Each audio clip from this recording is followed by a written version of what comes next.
Breaking news చూస్తున్నాం. తెలంగాణ రాష్ట్ర రాజకీయాల్లో కొండా సురేఖ ఫ్యామిలీ వ్యవహారం హాట్ టాపిక్ గా మారింది. బీజేపీ లేదా జనసేనలోకి వెళ్తారంటూ జోరుగా ప్రచారం జరుగుతోంది. అయితే ఆర్టీవీతో బీజేపీ ఎమ్మెల్యే పైడి రాకేష్ రెడ్డి మాట్లాడుతూ సంచలన వ్యాఖ్యలు చేశారు. కొండా సురేఖపై రేవంత్ కుట్ర చేస్తున్నారు అంటున్నారు రాకేష్ రెడ్డి. కొండాని ఎప్పుడు బర్తరఫ్ చేయాలని రేవంత్ రెడ్డి చూస్తున్నారు అంటున్నారు. ఇక బీసీ బిడ్డకు అన్యాయం చేస్తే తెలంగాణ సమాజం ఊరుకోదు అని రాకేష్ రెడ్డి అన్నారు. రేవంత్ అన్నదమ్ములని తిడితే కాంగ్రెస్ మొత్తాన్ని తిట్టినట్ట. రేవంత్ బ్రదర్స్ చేసే దోపిడీ గురించే కదా వాళ్ళు మాట్లాడింది. కొండా మురళి అంటే నాకు అభిమానం, సుష్మిత పులిబిడ్డ అంటున్నారు రాకేష్ రెడ్డి. ఇక పులి కడుపున పులే పుడుతుంది అని కూడా రాకేష్ రెడ్డి మాట్లాడారు.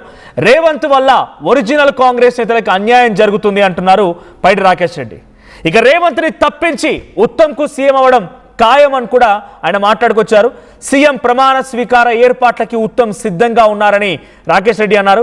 కొండా సురేఖను పార్టీలోకి తీసుకునే విషయం తనకు తెలియదని డీకేఆర్న కూడా క్లారిటీ ఇచ్చారు. సో మొత్తంగా పైడి రాకేష్ రెడ్డి మాట్లాడుతున్న మాటలు కొంత చర్చనీయాంశంగా మారుతూ ఉన్నాయి. సార్ అంటున్న దాంట్లో కొండా సుస్మిత పటేల్ పులి కడుపున పులే పుట్టింది, కొండా మురళి అంటే నాకు చాలా అభిమానం, రేవంత్ రెడ్డి అన్నదమ్ములు అంటే పార్టీ మొత్తాన్ని అన్నట్ట, మొదటి నుంచి బీసీ బిడ్డకు అన్యాయం చేయాలని చూస్తున్నారు, సురేఖని ఎప్పుడు బర్తరఫ్ చేయాలని తహతహలాడుతోంది కాంగ్రెస్ పార్టీ, ముఖ్యమంత్రి రేవంత్ రెడ్డి అని రాకేష్ రెడ్డి మాట్లాడుకొచ్చారు. ఒకసారి రాకేష్ రెడ్డి ఏం మాట్లాడారో చూద్దాం. సత్యధరావు ఆధ్వర్యంలో ఫీజుల బకాయిలు బీజేపీ లడాయి అంటూ కూడా పెద్ద ఎత్తున ఫీ రియంబర్స్మెంట్ కోసం కూడా బీజేపీ రాష్ట్ర కార్యాలయం వద్ద మహాదీక్షకు దిగారు. ఈ దీక్ష ఎందుకు చేస్తున్నారు ఏంటని ఒకసారి బీజేపీ ఎమ్మెల్యే పైడి రాకేష్ రెడ్డి గారు అన్నారు. సార్తో మాట్లాడించేటువంటి ప్రయత్నం చేద్దాం. సార్, మీరు ఆల్రెడీ దీక్షకు కూర్చున్నారు, ఫీ రియంబర్స్మెంట్ విడుదల చేయాలంటున్నారు, కానీ ఆల్రెడీ కాంగ్రెస్ వాళ్ళు రియాక్ట్ అవుతా ఉన్నారు. దానికి సంబంధించి ఎందుకు బీజేపీలో దీక్ష చేస్తుంది? గతంలో 9,000 కోట్లు ఉన్నాయి, వాళ్ళ బీఆర్ఎస్ మీద ఎందుకు చేయలేదు, మా మీద ఎందుకు చేస్తుంది, మేము ఆల్రెడీ అడ్వాన్స్గా కూడా పెట్టేటువంటి ప్రయత్నం చేస్తున్నామని చెప్పి మీ మీద క్వశ్చన్ చేస్తున్నారు. అంటే ఇప్పుడు ఎవరైతే ఈ రాష్ట్ర ముఖ్యమంత్రి ఉన్నారో అప్పుడు పీసీసీ ప్రెసిడెంట్గా ఉన్నప్పుడు వాళ్ళు కానీ వాళ్ళ పార్టీ ముఖ్యులు కానీ వాళ్ళ పార్టీ మేనిఫెస్టో కానీ మేము గత బకాయిలు అంటే రాగానే ఇచ్చేస్తాం. విద్యార్థులు ఎంత ముఖ్యమో, విద్య ఎంత ముఖ్యమో, దేశ భవిష్యత్తు ఎంత ముఖ్యం చెప్పిన సొల్లు చెప్పిన పార్టీ అది, సొల్లు చెప్పిన నాయకుడు. ఇప్పుడు నువ్వే చెప్పినావు, నువ్వే గత ప్రభుత్వాన్ని విమర్శించినావు, ఫీజులు ఇవ్వట్లేదు అనుకుంటే గోడలు ఎక్కినావు, దుంకినావు కదా రేవంత్ రెడ్డి. ఈరోజు ఎందుకు వచ్చిన నుంచి సుమారు 8 లక్షల కోట్ల బడ్జెట్ తీసుకువచ్చింది, 4 లక్షల కోట్ల అప్పు తీసుకొచ్చినావు, 1 లక్ష కోట్ల భూమి అమ్మినావు, నిన్న కూడా 2,500 కోట్ల అమ్మినావు. అంటే ఈ డబ్బులు ఫీజు ఎందుకు ఇస్తలేవు? నీకు కావాల్సిన కాంట్రాక్టర్లకు 40%, 30%, 30% కమిషన్ తీసుకొనేమో 1000 కోట్లు బిల్లు పాస్ చేస్తున్నారు. ఎందుకు ఈ పేద పిల్లలు సామాన్యుల పట్ల ఎన్ని రోజులు? ఇంకా నువ్వు ఉంటావు 3 నెలలు, ముసలం స్టార్ట్ అయింది, మంత్రులు వెళ్ళిపోతున్నారు, అందరూ వెళ్ళిపోతున్నారు మునిగే పడవని. కాబట్టి ఇక 3 నెలలను ఉంటావు, ఆ 3 నెలలని పిల్లలకి ఇప్పించాలని ప్రయత్నమే ఈ దీక్ష. అంటే 3 నెలలు అంటే అర్థం కాలే మాకు. అంటే ఇంకా ఈరోజు జరుగుతున్న సంఘటనలు మేం చెప్పట్లేదు, ఆ గౌరవనీయ మంత్రి గారి కూతురు చెప్తున్నది. నీ తమ్ముళ్ళు ఎట్లా దోసుకుంటున్నారు, నువ్వెట్లా దోసుకుంటున్నావు, మీ కాంట్రాక్టర్ ఎట్లా దోసుకుంటున్నారు, మీ మంత్రులు ఎట్లా దోసుకుంటున్నారు, 40 సంవత్సరాల చిన్నారెడ్డి ఎట్లా కన్నీళ్లు పెట్టుకుంటున్నాడు. ఇది కాంగ్రెస్ కాదు, ఇది దోపిడీ కాంగ్రెస్, దొంగల కాంగ్రెస్ అని చిన్నారెడ్డి గారు అంటున్నారు. 48 సంవత్సరాల కింద వచ్చిన నాయకుడు, కాంగ్రెస్లో పనిచేసేవాడు. మేం కాదు, ఈరోజు తెలంగాణలో ఉన్నంత అల్లకల్లోలమైన పరిపాలన, అవినీతి తట్టుకోలేకపోతుంది ప్రజలే కాదు, నీ పార్టీ వాళ్ళు కూడా తట్టుకోలేకపోతున్నారు. మళ్ళీ దేశ విద్రోహ చర్యలు ఒకవైపు, దేశ వ్యతిరేక చర్యలు ఒకవైపు. ఉద్ధమ్ సింగ్ పుట్టినాయి, ఉద్ధమ్ సింగ్ లాంటి వాళ్ళు పుడతారు తెలంగాణ అంటే రేవంత్ రెడ్డి నచ్చినట్టు పుట్టిండు. సర్దార్ ఉద్ధమ్ సింగ్ నీకు జలియన్ వాలాబాగ్ చర్య మీద దేశభక్తులని కాల్చినప్పుడు, భారతీయులను కాల్చినప్పుడు 20 ఏళ్ళ తర్వాత తన జీవితాన్ని త్యాగం చేసి లండన్ పోయి కాల్చిన డయ్యర్ని. అది ఉద్ధమ్ సింగ్ చరిత్ర, ఈ భారత బిడ్డల చరిత్ర. ఈ తెలంగాణ ఆఖరికి ఇట్లాంటిది పోయి నువ్వు దేశ వ్యతిరేకులను కలవడానికి అమెరికాలో అందుకే పర్మిషన్ క్యాన్సిల్ చేసి 100% అవసరమైతే మా ప్రభుత్వం రాగానే రేవంత్ రెడ్డి మీద మొత్తం ఏమేం దేశద్రోహ చర్యలు చేసిండో, దేశ వ్యతిరేక చర్యలతో కలుస్తున్నాడో బరాబర్ చర్యలు తీసుకుంటాం. అవసరమైతే అండమాన్ జైల్లో పడేస్తాం. మరొక పక్క మీరు అన్నట్టుగానే మంత్రి కొండా సురేఖ అంశంలో ఎమ్మెల్యేలు మాట్లాడుతున్నారు, దాడి చేస్తున్నారు, కాంగ్రెస్ పార్టీలో కల్లోలం మెరగా సురువైంది అంటున్నారు. కొండా సురేఖ అంశంలో మీరేం చెప్తాల్సుకున్నారు ఒక ఎమ్మెల్యేగా? నేనైతే కొండా సురేఖ అంటే నాకు చాలా మంచి అభిమానం. ఒక సామాన్య కుటుంబంలోకి వచ్చిన ఒక మహిళా నాయకురాలు, నిజాయితీ పరుల నాయకురాలు, ఒక బీసీ బిడ్డ. ఈరోజు పేపర్లో చూస్తే రక్తం మరుగుతున్నది. అంటే వాళ్ళ దాంట్లో వాళ్ళనే శవాలను నేర్చుకునే సంస్కృతి తీసుకొచ్చింది రేవంత్ రెడ్డి. ఎప్పుడు సస్పెండ్ అవుతుందా, మాకు మంత్రి పదవులు కావాలని బీసీలను రెచ్చగొడుతున్నాడు రేవంత్ రెడ్డి లండన్ నుంచి. అంటే ఎంత దుర్మార్గుడో చూడు. అంటే ఎప్పుడు కొండ సురేఖను సస్పెండ్ చేసి మాకు ఇయ్యుండ్రని బీసీలంతా, మరి ఈమె కూడా బీసీ బిడ్డనే కదా, నీకు నైతిక మద్దతు ఇచ్చింది, నీకు పీసీసీ ప్రెసిడెంట్ కావడానికి ఇచ్చింది, నీకు ముఖ్యమంత్రికి సపోర్ట్ ఇచ్చింది, కొండ మురళన్న నీకు సహాయపడని చెప్తున్నారు కదా.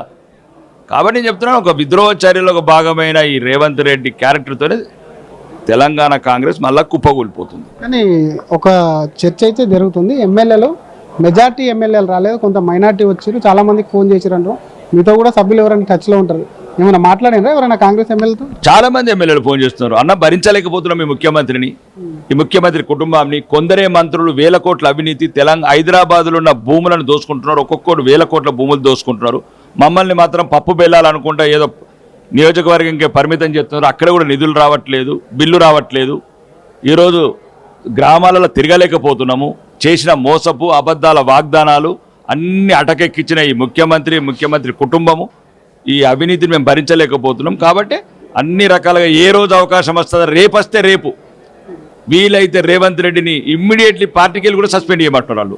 మన పార్టీోడు కాడు, మన పార్టీ భావజాలం లేదు, మన పార్టీలో పుట్టినోడు కాదు, మన పార్టీలో వెరిగినోడు కాదు, మన పార్టీ సిద్ధాంతాల ప్రకారం పోరాటం చేసినోడు కాదు, ఎవరెవరో ఒక కుట్రలో భాగం వచ్చి మా పార్టీని సర్వనాశనం చేయడానికి వచ్చిండు.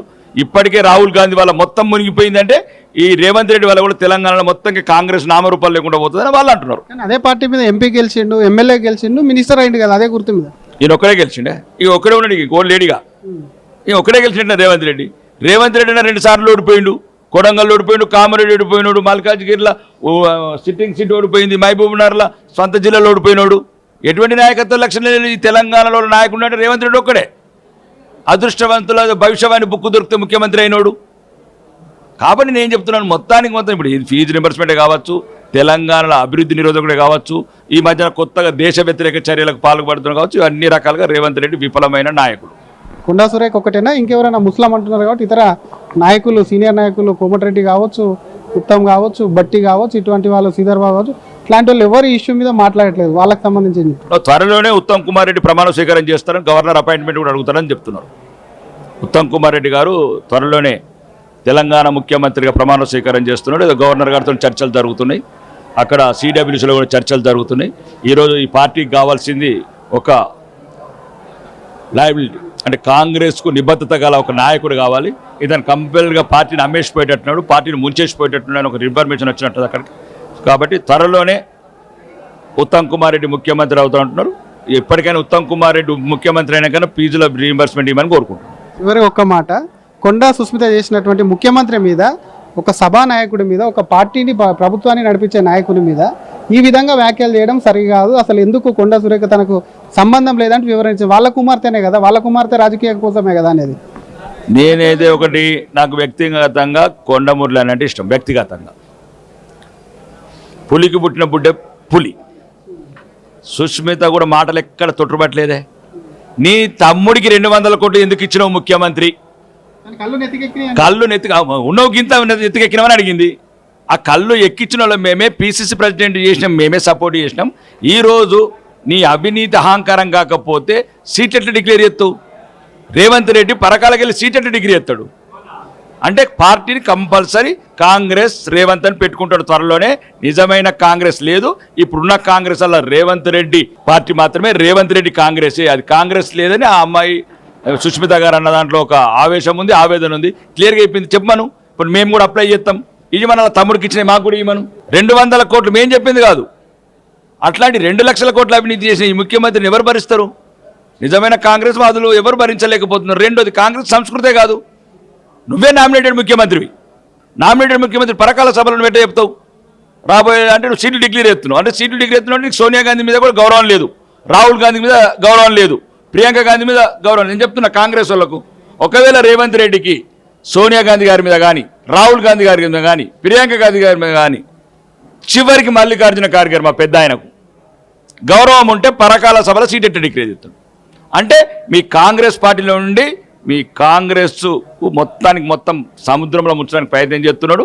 తొందరగా మేల్కొనండి, మేలుకొని ఫస్ట్ అది మా పిల్లలకు ఫీజు రింబర్స్మెంట్ ఇవ్వండి. Thank you sir.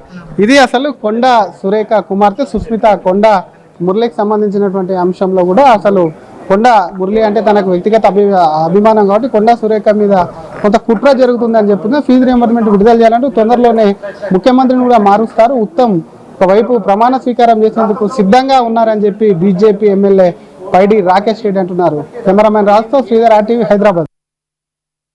Revanth Reddy గారు ఎవరండి? రేవంత్ రెడ్డి గారు అధిష్టానం నిర్ణయిస్తే ముఖ్యమంత్రి అయినారు. కాంగ్రెస్ అనేది ఒక వ్యక్తి మీద ఉండదు, ఒక వ్యవస్థ మీద నడుస్తుంది. వ్యక్తి ఈయనెవరు టికెట్ డిక్లేర్ చేయడానికి? ఈయనకి ఆ హక్కు లేదు, అధికారం లేదు, ఏం లేదు. కాంగ్రెస్ లో వ్యవస్థ ప్రకారమే నడుస్తుంది. సో అధిష్టానం ఎవరు డిక్లేర్ చేస్తే వాళ్ళు అవుతారు తప్పితే ఈయన డిక్లేర్ చేసిన వాళ్ళు కారు. వ్యాఖ్యలు నేను వాళ్ళ మీద చేయలేదు కదండి, నేను ఒక వ్యక్తి మీద చేసిన, ఒక వ్యవస్థ మీద చేయలేదు. నేను అదే చెప్తున్నాను, నేను కాంగ్రెస్ పార్టీని టార్గెట్ చేయలేదు, ఏఐసిసిని టార్గెట్ చేయలేదు, రాహుల్ గాంధీ గారిని టార్గెట్ చేయలేదు. వాళ్ళంటే అభిమానం ఉంది, నాకు ఇంకా గౌరవం ఉంది. నేను వాళ్ళ గురించి మాట్లాడలేదు, నేను ఒక వ్యక్తి గురించి, ఒక వ్యక్తి కుటుంబం గురించి మాట్లాడినాను అంతే. సో దానికి ఇక్కడ ఉన్న శాసనసభ్యులకి సంబంధం లేదండి. ఓకే, ఇప్పుడు పరకాల నుండి నెక్స్ట్ టైం కొండ సుష్మిత పటేల్ పోటీ చేస్తున్నారా? ఖచ్చితంగా అండి, ఖచ్చితంగా పోటీ చేస్తాను. నేను అదే చెప్తున్నాను కదా, అపాయింట్మెంట్ కూడా ఇప్పుడు మా నాన్నగారికి ఇచ్చి ఆల్మోస్ట్ 2 years అవుతుంది. ఆయన ఇచ్చిన మాట తప్పారు. ఇప్పుడు మా అమ్మ అడిగినా కూడా దాన్ని దాటేస్తున్నారు తప్పితే ఎందుకు ఇవ్వట్లేదు అనే దాని గురించి కూడా ఆయన సమాధానం చెప్పట్లేదు. అధిష్టానం దగ్గరికి వెళ్ళి ఆయన మాట్లాడాలి కదా. మేము మాట్లాడాలి అని అనుకుంటే వేరే వాళ్ళతో మాట్లాడగలుగుతాం. కానీ ఆయనకి రెస్పెక్ట్ ఇచ్చినప్పుడు రెస్పెక్ట్ని కాపాడుకోవాల్సిన బాధ్యత ఆయన మీద ఉంది కదా. అంటే ఒక వాంటెడ్లీ, ఒక స్ట్రాటజికల్ గానే అధిష్టానంతో మాట్లాడలేకపోతున్నాను అనుకోవచ్చు ఇక్కడ. అంతే కదా, తప్పకుండా. ఎందుకనంటే ఇప్పుడు స్ట్రాటజికల్ గా ఇక్కడ కూడా పరకాల్లో కూడా ఆయన మాట్లాడడం మమ్మల్ని తొక్కడానికే కదా. సంగారెడ్డిలో అక్కడ మాట్లాడి జస్ట్ అదే రోజు నెక్స్ట్ డేనే మాట మార్చి ఇక్కడ మాట్లాడిండు అని అంటే మమ్మల్ని కావాలని అణచివేయాలని చూస్తున్నట్టే కదా. లేదండి, ఆయన సపోర్ట్ చేయకపోయేటాడు. ఎందుకంటే సపోర్ట్ చేసేటట్టయితే ఫస్ట్ మా నాన్నని ఎమ్మెల్సీగా చేసుకునేవాడు కదా. మంచి లీడర్లని ఇప్పుడు వేం నరేందర్ రెడ్డి ఏం సలహాలు ఇచ్చారో నాకు కూడా తెలియాలి, సలహాదారుడు కదా. ఆయన ఏం సలహాలు ఇచ్చారో ఒకసారి బయట పెట్టమని చెప్పండి. ఎన్ని జీవోలు వచ్చాయో బయట పెట్టమని చెప్పండి. ఆ జీవోల ప్రకారం సీఎం గారు ఏం చేశారు, అవి వచ్చి ప్రజలకు ఏం చేరాయి అని చెప్పి అది ఒక్కటి చెప్తే చాలు. ఓకే, ఇక్కడ సీఎం రేవంత్ రెడ్డి గారే ప్రత్యక్షంగా మీ మీద వాంటెడ్లీ ఆలోచిస్తున్నాను అనుకోవచ్చా, లేకపోతే ఇంకెవరైనా సీఎం గారిని ప్రేరేపించి మీకు రాజకీయ అస్తిత్వం నీకు దూరం చేసేటువంటి ప్రయత్నం జరుగుతున్నాయా? మీకు ఇంకా దీని మీద ఏమైనా అనుమానాలు? ఇది నేను చెప్పలేనండి, అది వాళ్ళకే తెలుస్తుంది. కానీ మా నాన్నగారిని అయితే ఇట్లా తొక్కాలి అని చెప్పేసి కావాలని ఇప్పుడు నిన్న పరకాల్లో కూడా మాట్లాడడం జరిగింది. సో అది అందుకని నేను స్పందించడం జరిగింది. ఓకే, టోర్నమెంట్ కి ముందు పెయింట్ ఎలా చేస్తాం?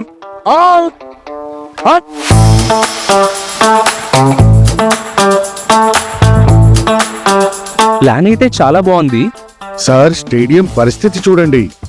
టోర్నమెంట్ ముందు పెయింట్ ఎలా చేస్తాం? టెక్నో పెయింట్స్ ఉందిగా. Techno paints, township, dam, stadium లేదా మనీళ్ళు, పెయింట్స్ నుంచి పెయింటింగ్ వరకు పూర్తి సొల్యూషన్ కావాలంటే మేమున్నాం. కానీ సార్, టైంకి పూర్తవుతుందా?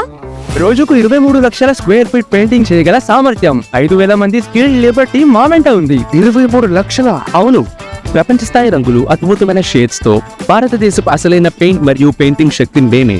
VR techno paints. Techno paints.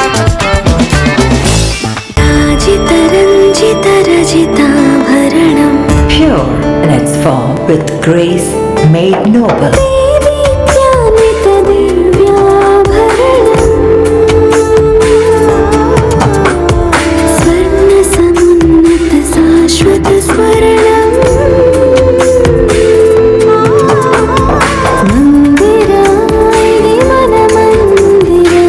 Mandira Premium Silver Jewelry by Manipali.